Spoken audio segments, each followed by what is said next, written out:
Hello tout le monde, on se retrouve aujourd'hui pour une nouvelle vidéo sur Tales of the Shire avec la petite hobbit Winifred pour vous présenter un petit peu comment se passe le jardinage et la cuisine, même si j'en ai déjà parlé dans la première vidéo sur ce jeu. Et c'est parti! Et voilà, aujourd'hui nous sommes en hiver, malgré que lorsque je tourne cette vidéo, nous sommes encore en plein été, en plein août. Je vous informe que c'est le premier jour que je passe dans ce jeu en hiver, et donc je vais voir un peu avec vous ce que je vais pouvoir acheter pour faire mon potager en hiver, puisque là on va parler de jardinage. Hop, on arrive au centre-ville, et je vais aller directement voir le jardinier, pour voir un petit peu ce que je peux acheter.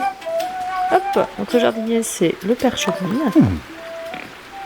Qu'est-ce que tu as à vendre? Voilà, donc en hiver, on va pouvoir acheter différents légumes, graines et autres qui sont bien évidemment différents selon les saisons dans le jeu. Je vois qu'il y a certains éléments que je n'ai jamais encore pu obtenir, notamment les épinards, les radis, les poireaux. Donc je vais en acheter quelques-uns et on va se retrouver derrière dans le jardin pour planter tout ça.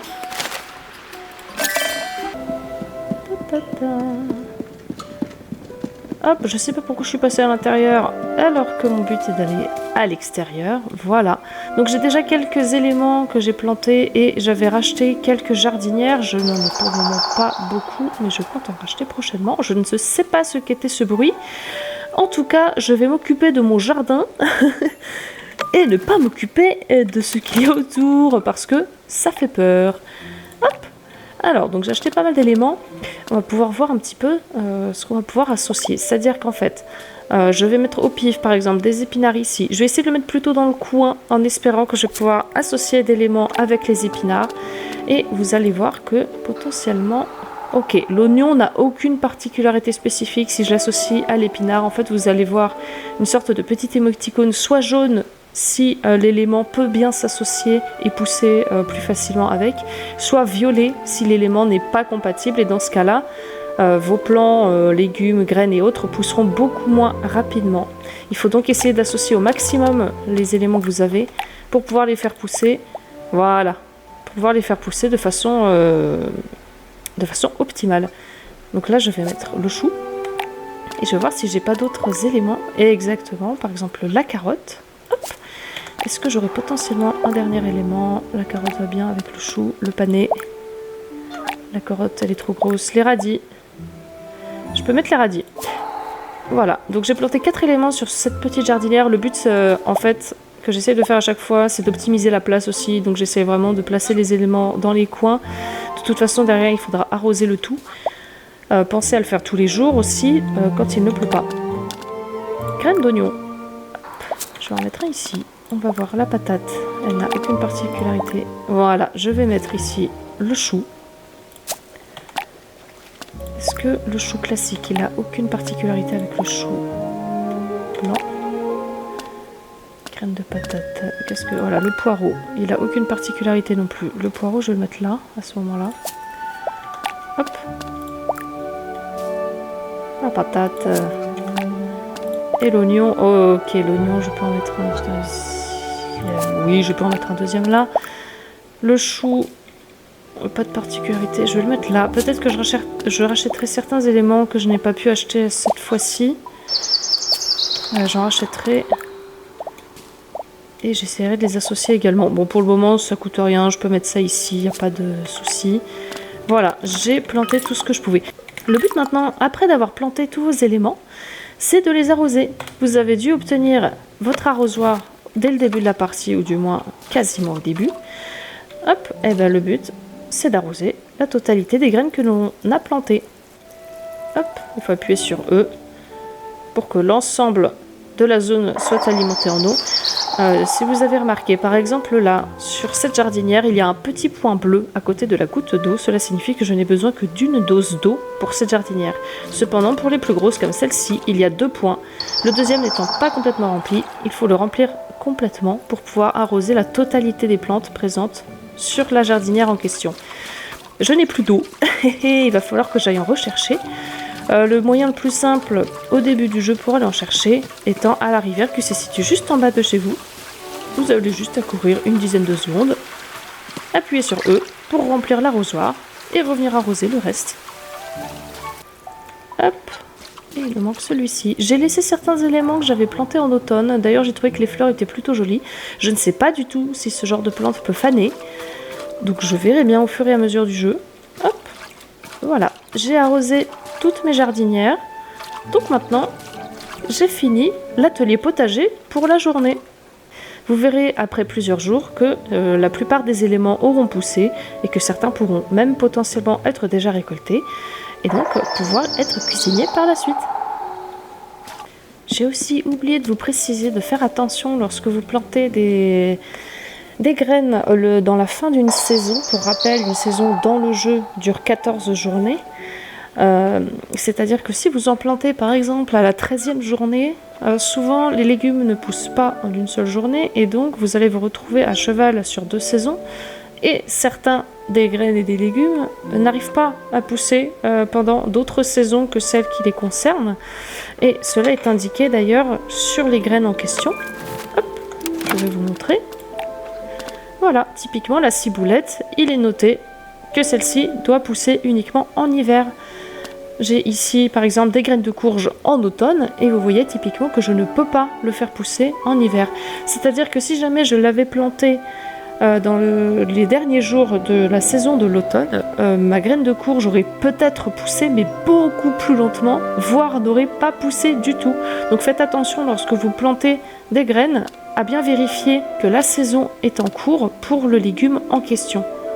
Et dernière chose, il faut aussi savoir que lorsque vous plantez donc des éléments comme je l'ai fait tout à l'heure qui sont compatibles entre eux donc avec le petit symbole jaune, et bien cela va pouvoir vous permettre d'avoir plus facilement des légumes à 2 voire 3 étoiles. Et là on a typiquement un exemple d'élément qui n'est pas compatible avec toutes les graines que j'ai plantées dans la jardinière. C'est de la ciboulette et donc elle va visiblement être compatible avec la pomme de terre que j'ai plantée juste à côté, mais pas avec, je crois que c'est de l'ail que j'ai planté juste à côté. Donc l'idéal n'est pas de planter la ciboulette ici, puisque je souhaite faire pousser tous mes plants et pas uniquement un seul. Je vais donc le mettre plutôt ici, puisque aucun des éléments n'est incompatible avec la ciboulette. Nous sommes le lendemain, et je vais aller voir un petit peu si les graines que j'ai plantées la veille ont poussé. Visiblement, il neige à l'extérieur, donc j'ai bien fait de garder ma cape pour me garder un minimum au chaud. Et c'est toujours aussi magnifique.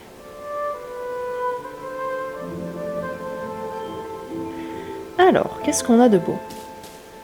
Donc, les graines ont bien poussé, comme vous pouvez le voir, seulement je ne peux pas les récolter pour le moment, donc visiblement, c'est pas encore suffisant. Il va falloir que j'attende, je pense, au moins le lendemain. Ce qu'on peut faire par contre tous les jours, ok, je viens de comprendre, il neige et donc ça arrose naturellement les plants. C'est parfait, j'aurais pas besoin de les arroser pour aujourd'hui. On se retrouve le surlendemain pour voir si nos légumes ont enfin poussé et si je vais pouvoir les récupérer. J'espère que oui. Voilà, je peux... Mon sac à dos est plein, on va le vider avant de récupérer nos légumes. Voilà, on peut enfin récupérer nos légumes. J'ai un poireau, des panais et des graines de panais. Parfait. Un oignon. Un deuxième oignon. Ici, tout est ok. Hop. Et enfin, là c'était ici, une carotte, un radis. Et on est déjà pas mal. J'ai pu récolter pas mal de choses. Donc comme vous voyez, au bout de 2 à 3 jours, vous pouvez récupérer la plupart de vos graines que vous avez plantées durant la saison.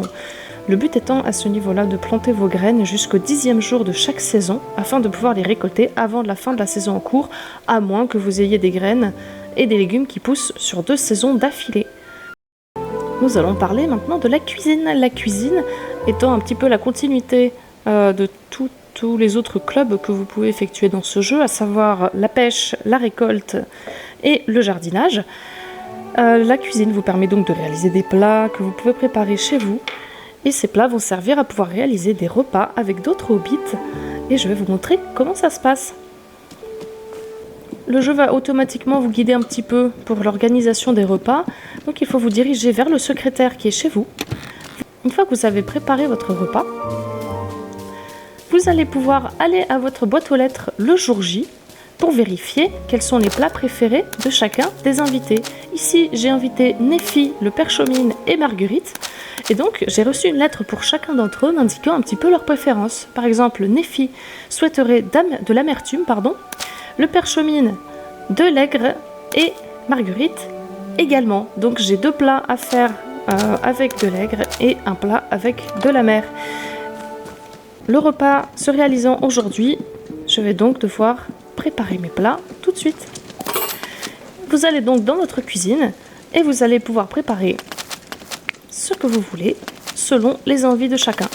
Ici donc, j'ai été dans tous les plats que je peux préparer et vous avez des petits symboles indiquant chaque élément gustatif, à savoir le sucré, le salé, l'amer, l'épicé et l'aigreur. Ici, nous avons besoin de la mer, donc les légumes du jardin à l'estival, je pense que ça pourrait être un bon plat, en sachant que j'ai tout, ou la soupe simplette au cimette, que je vais pouvoir faire. Je pense que c'est plus un plat d'hiver que les légumes à l'estival. Je vais donc réaliser la soupe simplette au cimette pour Néfi. Alors, vous allez, dans ce cas, devoir choisir des éléments pour chaque point vide présent au-dessus. Désolée, j'ai bugué un petit peu. Le but étant, en bas à droite de votre écran, vous avez des cercles en gros qui peuvent se remplir. Et selon le nombre d'étoiles que vous avez pour chacun des éléments que vous pouvez mettre dans la recette, le cercle s'agrandit de 1/4 par étoile. Je vais donc prendre une cimette à 2 étoiles, une deuxième cimette à 2 étoiles. Donc j'ai déjà un cercle rempli, c'est-à-dire que votre plat va déjà avoir, quoi qu'il arrive, une étoile à la fin de votre préparation, et donc il risque d'être meilleur que si vous n'aviez pas mis des aliments à 2 étoiles. Une aubergine et on va mettre une patate rouge. Nous allons cuisiner cela. J'avais donc déjà présenté brièvement comment cela se passait dans une précédente vidéo et je vais vous rappeler rapidement comment ça se passe. Vous avez en bas à droite de l'écran l'idéal, on va dire, à réaliser pour chacun de vos plats. L'idéal étant de se placer au niveau de l'étoile jaune sur le petit graphique. Et donc ici, je vais devoir le rendre plus tendre et plus lisse, tout en sachant que la tendresse d'un plat va se réaliser à partir de la chauffe et de la poêle, et l'aspect lisse va se réaliser à partir de la planche à découper. Vous pourrez également utiliser, dans certains cas, le saladier pour rendre croustillant certains de vos éléments.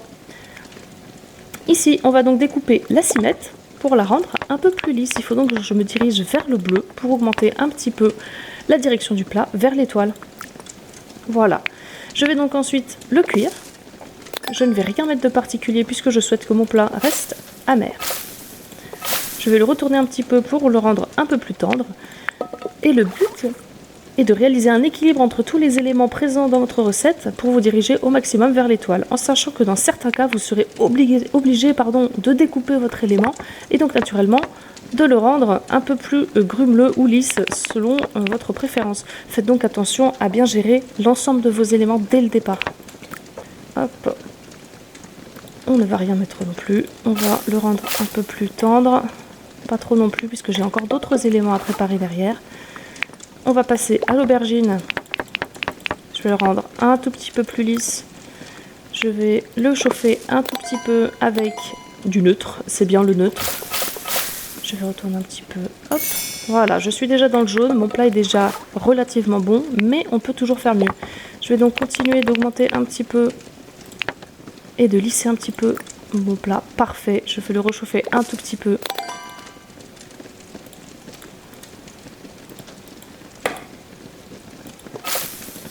Voilà, alors ma souris a bugué, j'ai pas pu la faire sauter tout de suite, c'est pas très grave, on est bien en plein centre de l'étoile, j'assemble le tout et on a notre résultat.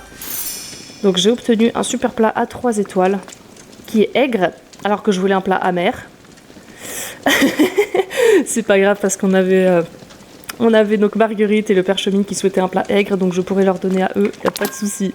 Il faut donc vérifier avant de préparer votre plat la consistance de vos légumes. Par exemple, si je veux préparer ici les jardins du festival, waouh, les légumes du jardin à l'estival, vous avez la laitue et le fenouil qui sont catégorisés comme amers et le concombre et la courgette qui sont catégorisés comme sucrés.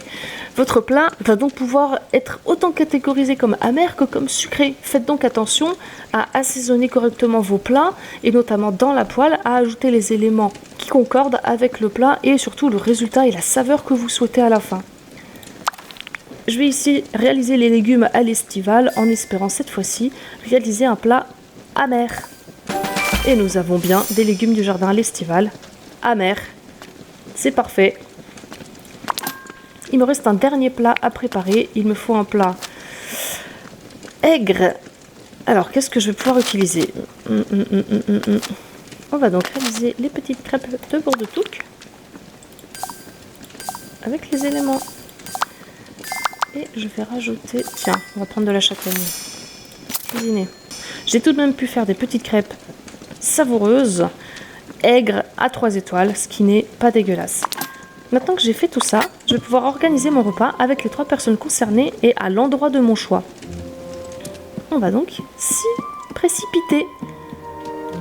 Vérifiez tout de même que tous vos plats sont présents dans votre sac à dos. Ici, c'est mon cas, c'est parfait. Et c'est parti!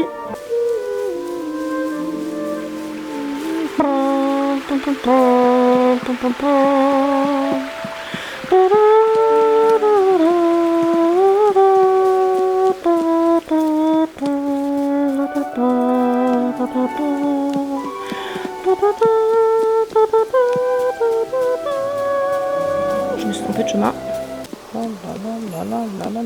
Et voilà, nous y sommes. On va pouvoir partager ce bon repas. Et voilà, vous avez donc les 3 personnes qui sont arrivées à votre repas. Il va donc falloir maintenant placer les plats devant eux. Et j'espère que je n'ai pas oublié à quelle saveur appartient chaque plat et surtout à qui les donner. Si je ne me trompe pas, c'est Nefi qui souhaitait le plat amer. Je vais donner les petites crêpes, parce que je me dis c'est une enfant, à Marguerite. Et la bonne soupe au perchemine. On va démarrer le repas. Et on va voir si chacun a apprécié le sien. Goûter sur le toit de Dauphinelle. Allez Dauphie, dis-moi que tu aimes bien. Dauphie, Nefi, pardon. Elle a l'air d'aimer, c'est très bien. Perchemine, tu pourrais enlever ta brindille d'herbe quand même quand tu manges, mais c'est parfait si tu aimes. Et ma petite Marguerite, elle a l'air d'adorer les crêpes, c'est très bien, je suis contente. Tout le monde a l'air d'avoir adoré son plat, je suis vraiment contente. Vous voyez qu'une fois le plat terminé, la barre d'affection augmente pour chacun des personnages. Et si jamais vous montez de niveau avec chacun d'entre eux, vous gagnez des cadeaux. Il faut juste aller leur parler à la suite du repas. Ne cours pas, viens là. Et vous recevez des petits cadeaux. Qu'est-ce qu'il me donne? Des carrés de potager. Oh, je suis trop contente. Je vais pouvoir rajouter des graines à planter dans mon jardin. Il est vraiment trop gentil. Merci, monsieur. Ah, trop chou. Et Marguerite, qu'est-ce que tu veux me donner, toi?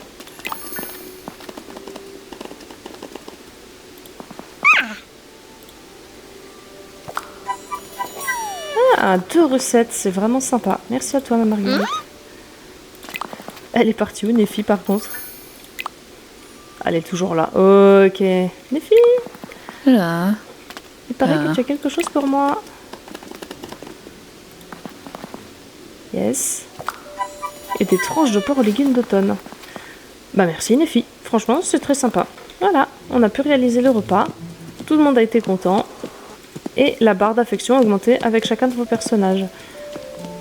Une dernière chose importante à savoir, notre cher messager Orlon va parfois vous envoyer des courriers, comme ici, nous disant que certains des hobbits souhaiteraient que nous les invitions à manger, car ils commencent à être, disons, ennuyés par notre caractère, car ça fait un moment que nous les avons pas invités. Dans ce cas-là, il est intéressant de les inviter directement dans le secrétaire pour un futur repas avec d'autres personnes. Sur ce, moi je vais aller pêcher un petit peu et vendre les différentes choses que j'ai pu récolter dont je n'ai plus besoin. Et on se retrouve pour une prochaine vidéo dans le futur. À tout le monde!